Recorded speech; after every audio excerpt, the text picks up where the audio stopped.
Sutra 2. The restraint of the modifications of the mind stuff is yoga. There in the casket, I learned something about life and death. It barely mattered what I desired, because death waited all this time for me to take my very last breath. I prayed and I prayed, but death made me so afraid. How could I let go of things I loved? And where was the God up above? I called out to the Great Spirit and to all the angels and saints watching over. But the more I begged for our survival, the more the cat's breath grew slower and slower. How could anyone understand death's motive? It wouldn't ask for my permission before it forced me to let go. Oh, the pain! It never stayed the same. It only grew worse. And then I realized my family and friends must have left with the hearse. They'd go on about their days, and so they'd gather around before their lives dispersed. But I was left dying in slow motion. Oh, I was cursed. My cat died on February 19th, and someday I knew I'd be next. That's when I noticed a certain feeling arise as my entire reality began to collapse. How else could I describe it? Except that everything had gone wrong. I was pinned with nowhere to go, watching the terror of life's ending go on and on. I was running out of breath, and the cat had died. I remember when she passed, because for a brief moment there was joy when I cried. Her suffering was over, but my suffering stayed right here. I was left alone to face all the terrible things that I had come to fear. I reached around in the casket since there was nowhere the darkness allowed my eyes to look, just a cat's body and I. But then I felt the pages beside me when I remembered that blue book. But what good was one book, especially when you're dying alone? Well, I didn't care about the title when I grabbed it, but I remembered seeing a holy man sitting upon a throne. But not a gold throne, just a simple gray stone. I couldn't see him in the darkness, but I remember how he smiled as if he'd been sitting there for a while, and why it was his smile that got my attention. But why didn't I look inside, or read any of the lines? This book was of no use in this dark casket while my body slowly died.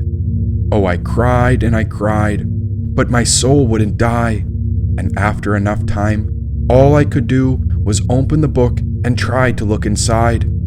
Upon a random page, still the darkness wouldn't let me read the words, and so this darkness cloaked my body, mind, and spirit, while the chaos in my mind grew absurd. So much horror that would never again be heard. And why bring a book into a casket? There were countless better things I should have took than a book. Why not grab a knife, a phone, cat food, or at least one more delicious meal that was well cooked? As time began to wind down, so did my breath, and after long enough, I came to terms with the idea that I would soon pass on, just like the cat. Then my body would be at rest. With the cat's body in my arms, my lungs began to mimic the tide. My cat had to let go ahead of me, and so with each exhale, I began to sink into that place where all of us would die. But then I heard something strange. I heard a little bug buzzing. I swear the little creature was trapped beside the cat and I, and of course I heard its wings hovering. At once it began to glow. Yes, this was a firefly, like a bug filled with lightning in its backside. But why on earth would this bug have crawled inside? All of us were trapped, bound to die. But now I could see the cover of the blue book when I saw the sage smiling, and this time I felt such great joy that I smiled when I cried.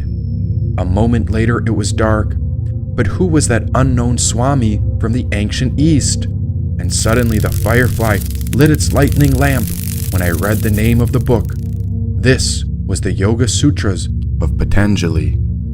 Just as I said it, I swear I could hear an old sage laugh. Why, I was buried underground, but how was I able to hear someone else's voice at last? Was he up above me? Or was he here by my side? Who was the man on the cover? And why could I hear him as if he'd crawled right inside? And so I had to take a peek. One last look. This time I started from the very first page when I opened the Sutra book. As I turned open the cover, my situation had become quite dire.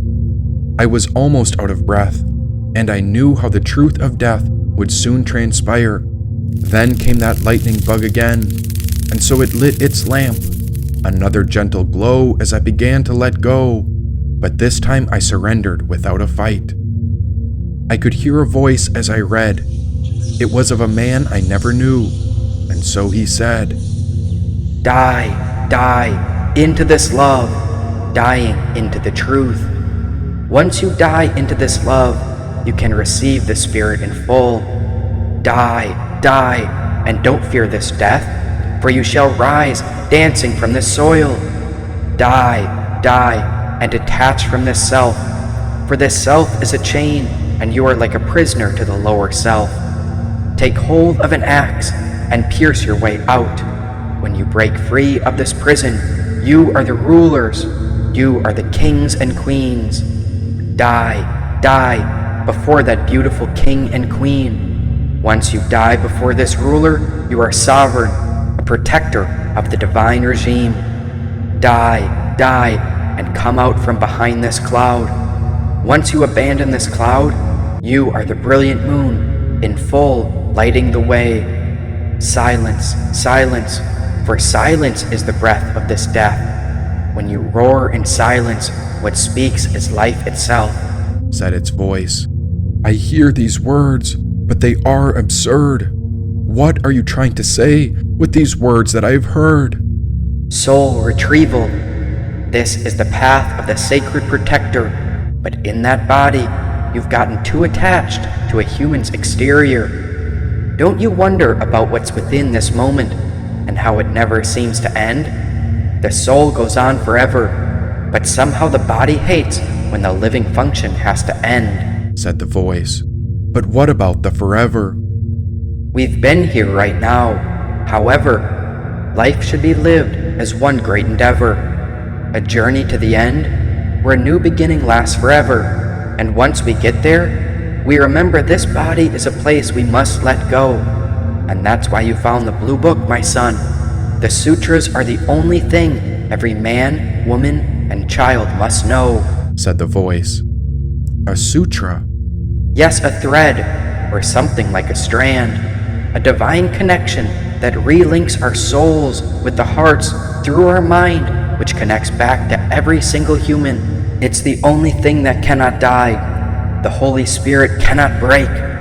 If you align your life with the seer from the sutras, then you have aligned with our spirit's highest fate, said the voice. Am I losing my mind? How can I hear you when I'm almost dead? I am the light within, Shiva Shakti, is what the voice said. Shiva Shakti? Like the invisible force within a stream, which is the current of a river. These are two different things, but together they are heading on the same path the water calls downriver. Not one without the other. They are in union together. You might think you're dying, my boy, but this is rebirth. A spiritual soul never says never, he said. My intuition was onto something. Then the firefly reveled its light when I opened the next few pages beyond the cover. Who would have known that all the secrets in the universe were written down? And here I found the secret ability to contemplate and discover. I had no use for this body, and so I went in with the way of these threads. I followed along one word at a time to hear what this ancient sage had said. The word is humbly offered to the beloved and revered yoga master, Sri Guru Dev Swami Shiva Maharaji, and to all who seek understanding and mastery over their minds through the glorious science of yoga, he said. As I took a deep breath in, I wondered if this was the last breath my body would ever know, and so I let go to be one with the current of love, which was the river of truth, and there I surrendered to Shiva Shakti's flow. Beloved students, It gives me great joy to witness the expansion of this book. For many years, these Yoga Sutras have been like a Bible to me. They have helped me in many situations on my own path to God, and have given me invaluable guidance at many points. I appreciate the clarity, simplicity, and thoroughness with which Maharishi has presented the entire yoga. He has beautifully presented it as a rigorous and complete science with all its ramifications, from the most elementary to the most highly advanced points. I feel it is a living scripture to illuminate our spiritual path. The Yoga Sutras are very concentrated and brief. Study them slowly and carefully, then meditate upon them. You can even learn some of the most important and useful ones by heart. This is not just a book to quickly read and then toss away like a popular novel, nor is it a scholarly work to fulfill your mind with a lot of philosophy and theories. It is a practical handbook. Every time you hear the sutras, read them and practice them until you absorb more for your growth. Let us slowly try to understand more, and what little we understand, let us try to practice. Practice is the most important factor to lead us to God. Let us know that all these ideas and practices are there to help us forget our personal selfishness and broaden our minds more and more. As my master Swami Shiva used to say, just be good and do good. It's very simple. Be good and do good, and the entire wisdom will be yours. Every day let us check our progress and see that we grow a little better. Every day should elevate us a little, broaden our attitudes, reduce our selfishness, and make us better masters over our body, senses, and mind. This is the kind of yoga that will really help us. And let that highest goal, that one day we should all attain the highest samadhi, the totally liberated state. This liberation is not for the remote future or for when we die. It is to be lived in the very midst of our world. May all the holy sages, the founders of yoga, and all the saints bless us to achieve this goal with pure minds and deep meditation. May the sacred science of yoga inspire us to become such masters, to find peace and joy within ourselves, and to share the same with all humanity. Om Shanti, Shanti, Shanti. May God bless you, he said. And there I felt a force, galloping like a white horse, but it was invisible like the wind, and somehow it was connected back to God's source. I could hear its hooves, and there the mind ran over my previous life. Meanwhile, the man continued to teach, all the while the hooves pedaled off into the night. At first I could not see, but I knew this horse was free, and the more I listened to that voice, the more I heard its stampede come from within me. There was something upon that horse, for that horse carried an illuminated treasure upon its back. This jewel was glowing and magnificent. Then the horse turned blue, as if it was on its way to attack. What is it? the jewel of altruism and selfless service, and when paired with the lotus of wisdom, we plant it in the heart, and it becomes indivisible to purify the impure body, speech, and mind. Om Mani Padme Om, said the voice. And what about the lotus? The light of truth universal shrine. And so the jewel is planted in the center of the lotus, right in the cavern of the heart. That's where the awareness should be focused. Om Mani Padme Om, he said. Whose jewel is it? Ours, said the teacher. Mine? All of ours, said the teacher. Well, how do I get it? You let go, said the teacher. But how do I let go? You'll know, said the teacher. Can you teach me to let go? Or how else would I know? And after that, then where do I go? You surrender to Shiva Shakti flow, said the teacher. Ah, so, the Shiva Shakti flow. But when? Now, he answered. But how? Yoga, he paused. What do you mean by yoga? Union, or relinking and rejoining to the divine. But in time, Right now, just know that all is fine. So the actual meaning of yoga is the science of the mind. Go into that maze. It's like a great labyrinth, and let's see what you come to find, he said. What will I find in this darkness? Examine the myth of Sisyphus, how the only way to deal with an unfree world is to become so absolutely free that your very existence is an act of rebellion. Sages from the ancient East call this wind horse, which is the Shiva Shakti soul. The spiritual source is woven through everyone that makes all living beings whole. Die to who you were and become all that you were meant to be. Once you gaze upon the jewel of the spiritual soul, you will realize what it means to be selfless and free. Gone without a body, we are entering through the mind. Come listen while I reveal the way to the jewel in the lotus that you are searching to find. First, we need to know more about our minds, how they work, and how we can work with them. This field is closer to us than anything else in life. It may be interesting and useful to know how to fix a car or cook a meal or how atoms are split, but something that holds a more immediate and vital interest for thoughtful people is their own mind. What is the mind? Does it determine our behaviors and experience, or do we create and sustain its activity? What is consciousness? Can we turn within ourselves to study and understand, perhaps even control the mind? That is the subject matter of the ancient science of Raja Yoga. Traditionally, the word yoga by itself refers to Raja Yoga, the mental science. With the current interest in expanding consciousness and mental science in general, it is natural that we turn to Raja Yoga. There are, of course, many Western approaches to the study and control of the mind, each advancing various different concepts and techniques. But compared to these, the ancient yogic science is a great-grandfather. For thousands of years, the yogis have probed the mysteries of the mind and consciousness, and we may well discover that much of their findings are applicable to our own search as well.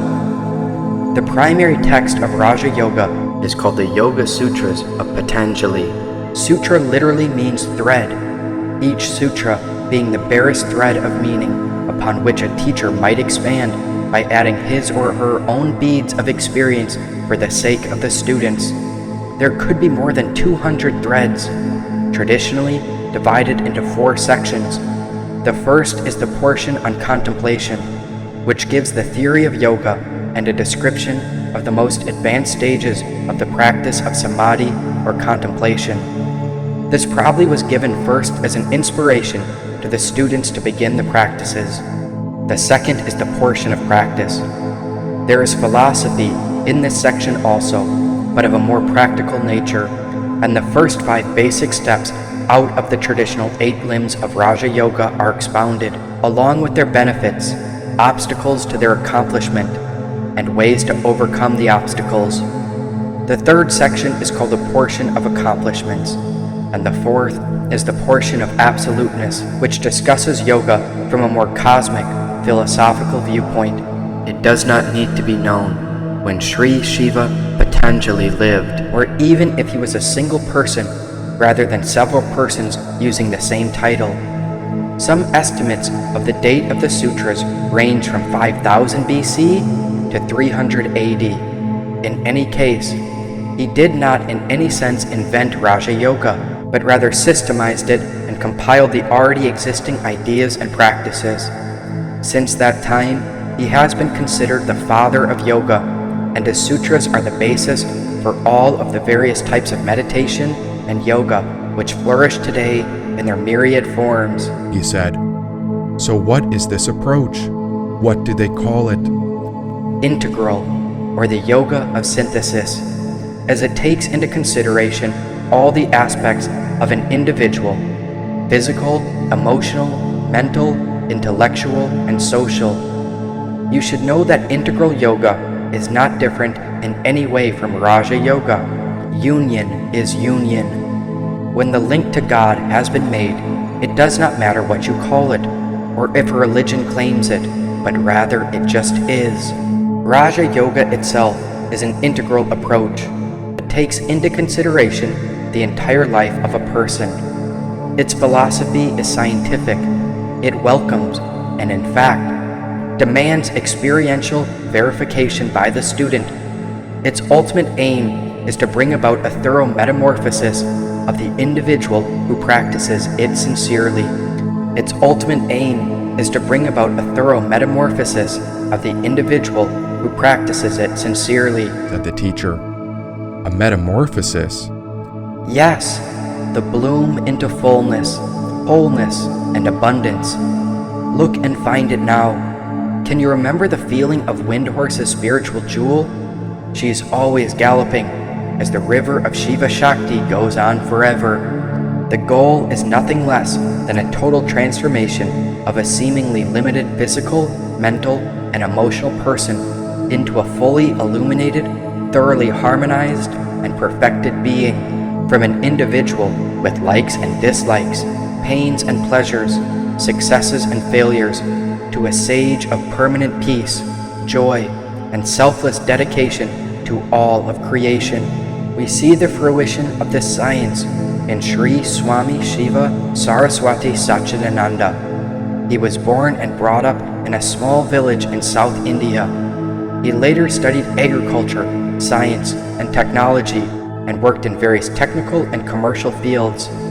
Not satisfied with any of these things, he made the pursuit of yoga his full-time occupation, practicing first with the help of books and later at the feet of many of India's great sages and saints. In 1949, he came into the community of Sri Swami Sivananda in Rishikesh. In Master Sivanandi, he found his guru or spiritual teacher.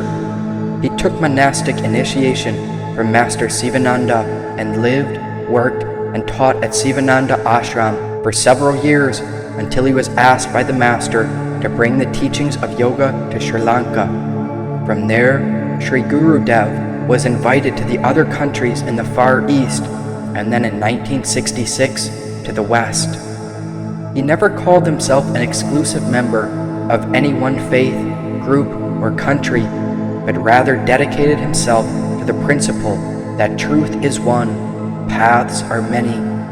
From that inclusive vision, he went wherever he was invited, bringing together people of all backgrounds and beliefs. He felt that yoga should stand for and exemplify the message of respect for all the different paths, religions, and that all sincere seekers should realize their common spirit and goal. He dreamed of creating a permanent place where all people could come together and worship under one roof, in a shrine that glorified both the great religious traditions of the world and at the same time the one truth where the light of God, Patanjali, was the epitome of acceptance of all methods, religions, traditions, and a broad-mindedness of approach.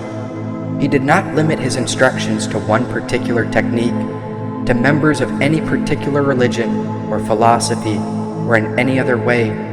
He gave general principles and used specifics only for examples. For instance, in delineating object for meditation, rather than saying, Jesus is the only way, or only meditating on a sound vibration or mantra will bring the yogi results.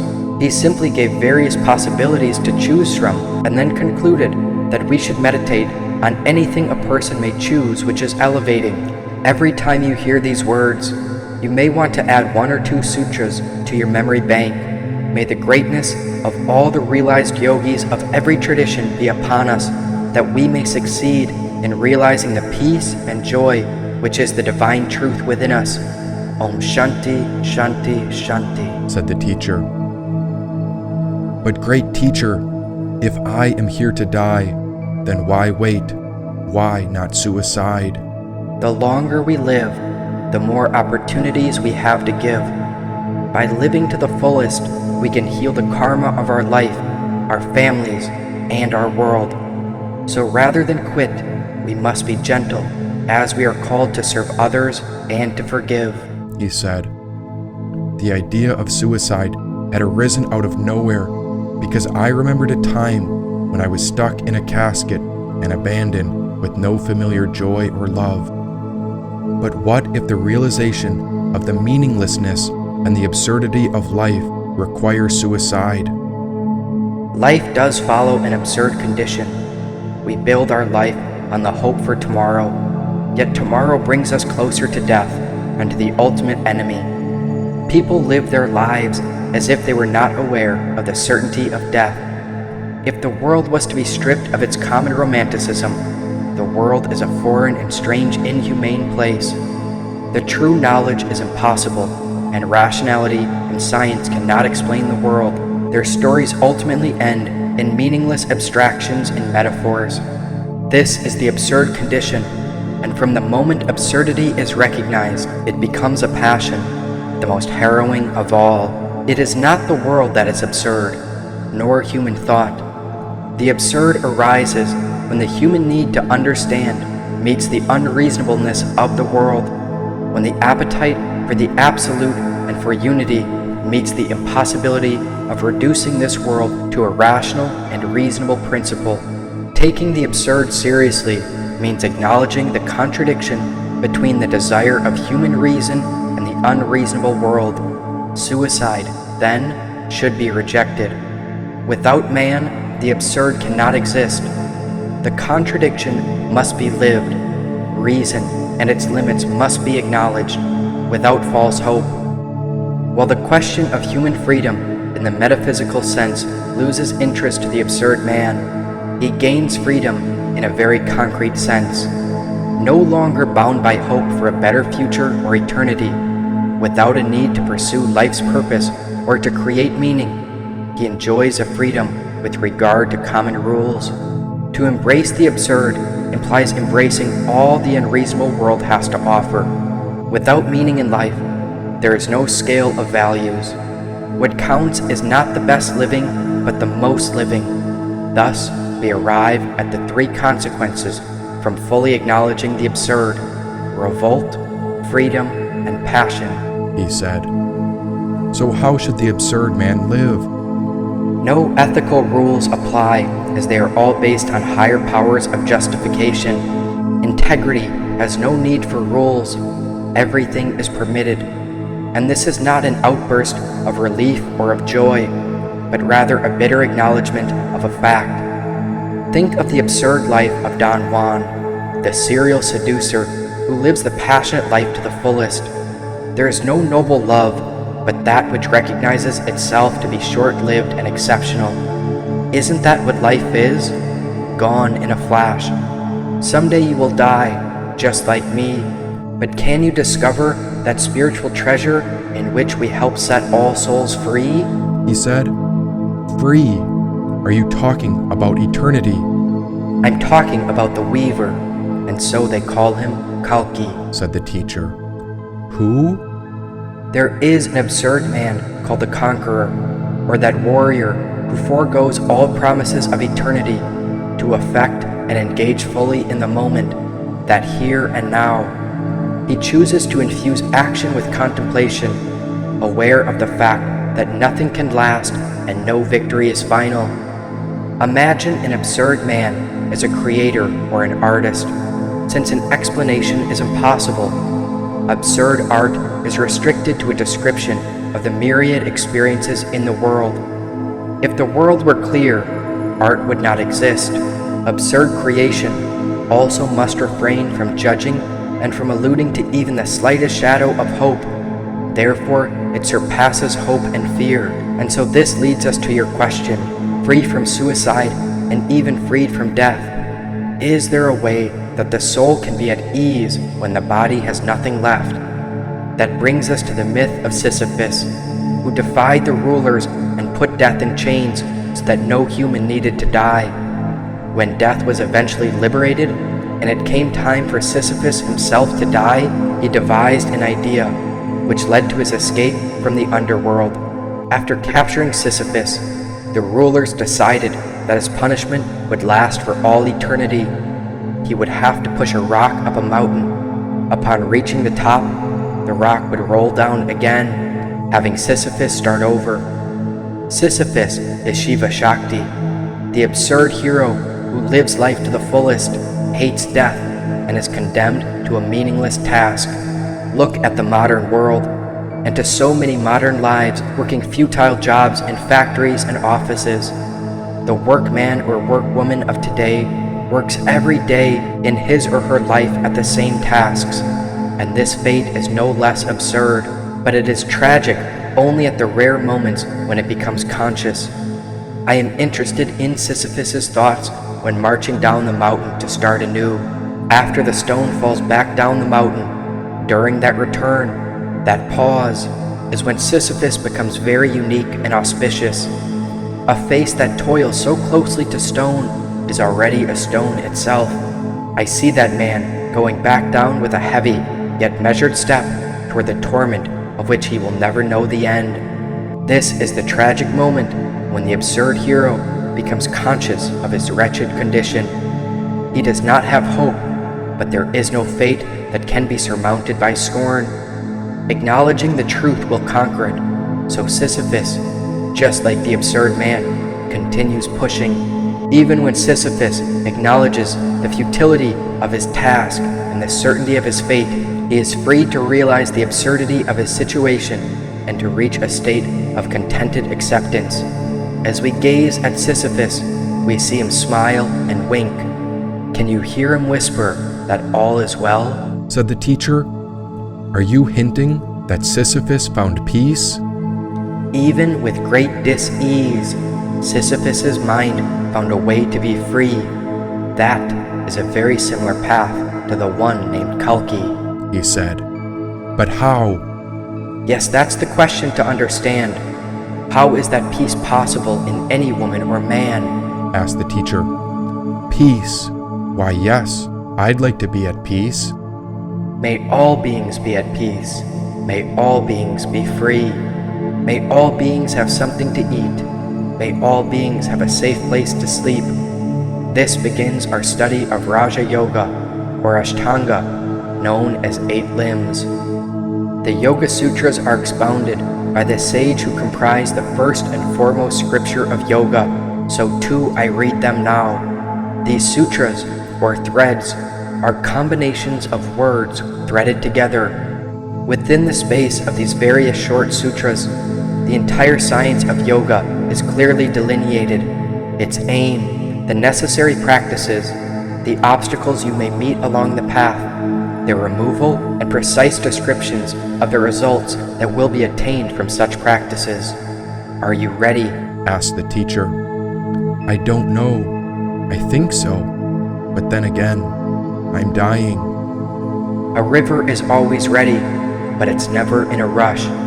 Even when Shiva Shakti moves fast, it knows that the auspicious sun is always looking upon us, said the teacher when he winked. The first sutra states, now the exposition of yoga is being made. Deja vu? Devaje, he said. Huh? Born from God, and the exposition of yoga, or instruction, is not a philosophy, but rather a direct instruction on how to practice yoga. Mere philosophy will not satisfy us. We cannot reach the goal by mere words alone. Without practice, nothing can be achieved. This means we discover how knowing is different than understanding. For instance, if we look to the sky, we can say, I see the sky is blue. That is knowing. But to understand why it is blue is to understand the absurdity. Blue? Why blue? And why is the grass green? Why is fire red, blue, and orange? To understand is to practice, because to understand means we have experience.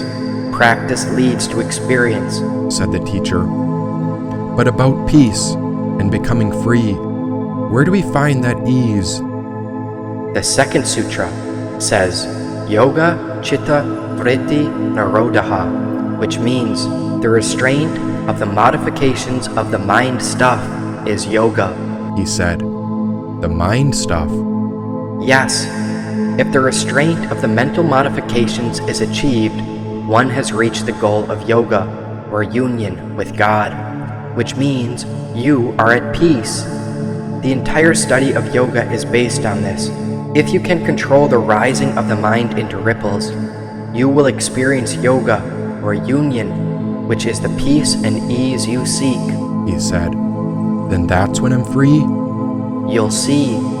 And as we discuss the meaning of each word of the second sutra, normally, the word yoga is translated as union. But for union, there should be two things to unite. In this case, what is to unite with what? Shiva Shakti.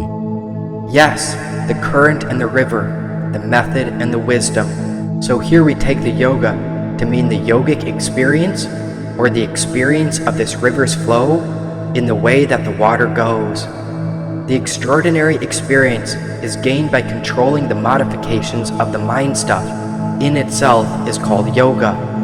Chitta is the sum total of mind. You should know that within the chitta are different levels. The basic mind is called amkara, or the ego, which is the I feeling. This gives rise to intellect, or discriminative faculty, which is called bodhi. Another stage is called manas, the desiring part of the mind, which gets attracted to outside things through senses. For example, say you are sitting quietly and enjoying the solitude when a nice smell comes from the kitchen. The moment the manas records, I'm getting a fine smell from somewhere, the bodhi discriminates. What is that smell? I think it's cheese. How nice. What kind? Brie? Yes, that's brie cheese. Then once the bodhi, or intellect, decides, yes, it's a nice piece of brie cheese like we enjoyed in Europe last year, the amkara, or ego, says, oh, is that so? Then I should have some now. These three things happen at once, but so quickly that we seldom distinguish between them. These modifications give rise to the effect to get the cheese. The want was created, and unless you fulfill it by peeping into the kitchen and eating the cheese, your mind won't go back to its original peaceful condition. The want is created, then the effort to fulfill the want. And so once you fulfill it, you are back to your original peaceful position. So normally, you are in the peaceful state. That is the natural condition of the mind. But the chitta vrittis, or the modifications of the mind stuff, disturbs that peace. We should examine the things we want and desire. If we don't get them, like the cheese, we may feel that we are suffering, and until we get what we are looking for, we may obsess where our peace of mind is afflicted. Let's say we do get our perfect desires, and once we get them, we may find peace momentarily. Thinking of buying the perfect car, or the perfect home, or getting the perfect job, someday the car will run out of its miles and it will fall apart. Someday we will grow too old for our home and we will downsize. And someday we must retire from even the perfect job. We may strive for all to be perfect, but in time we must face the impermanence that nothing lasts. The idea here is that there is some sort of suffering in our desires, but there can be peace in the mind if we can work with the mind and not be swayed by it. Then we can remain at peace. That is the ultimate goal of yoga. All the differences in the outside world are the outcome of your mental modifications. For example, imagine you have not seen your father since your birth, and he returns when you are 10 years old. He knocks at your door. Opening it, you see a strange face. You run to your mom saying, "Mama, there's a stranger at the door." Your mom comes and sees her long-lost husband. With all joy, she receives him and introduces him as your father. You say, "Oh, that's not my dad. Only a few minutes before, he was a stranger, and now he has become your dad?" Did he change into your dad? He is the same person. Rather, you created the idea of a stranger, then changed it to a dad. That's all. The entire outside world is based on your thoughts and mental attitude. The entire world is your own projection. Your values may change within a fraction of a second. Today you may not even want to see the one who was your sweet honey yesterday. If we remember that, we won't put so much stress on outward things. That is why yoga does not bother much about changing the outside world. There is a saying, as the mind, so the person. Heaven and hell are in your own mind. If you feel bound, you are bound. If you feel liberated, you are liberated. Things outside neither bind nor liberate you. Only your attitude toward them does that. That is why whenever I speak to prison inmates, I say, you all feel you are imprisoned and anxiously wait to get outside these walls. But look at the guards. Are they not like you? They are also within the same walls. Even though they are let out at night, every morning you see them back here. They always come, and even though you'd love to get out, the enclosure is the same. To them, it is not their prison. To you, it is. Why? Is there any change in the walls? No. You feel it is a prison. They feel that it is a place to work and earn. It is a mental attitude. If, instead of imprisonment, you think of this as a place for your reformation, where an opportunity has been given for you to change your attitude in life, to reform and to purify yourself, you will love to be here until you feel purified. Even if they say, your time is over, you can go. You may say, I am still not purified. I want to be here for some more time. In fact, many such prisoners continue to lead a yogic life even after they leave prison, and they were even thankful for their prison life. That means they took it the right way. So if you have control over the thought forms and change them as you want, you are not bound by the outside world. There's nothing wrong with the world. You can make it a heaven or hell according to your approach. That is why the entire yoga is based upon Chitta, Vritti, Nirodha. If you control your mind, you have controlled everything. Then there is nothing in the world to bind you, said the teacher. Then this casket is not my prison, and death is not a place where we are trapped. Rather, this book of sutras holds ancient threads which are like a path to mental freedom, much like a secret map. And after that, I let the last breath out. I died in that moment where I could afford to relax. I let go of my past, the old narratives, and even my body when my soul slipped through the cracks. Free from the casket, I was a spiritual soul back upon the land, and beside me was a great white horse with a jewel upon its back, permeating a tremendous fiery force. Who needs a body anyway, especially when you can ride upon Wind Horse?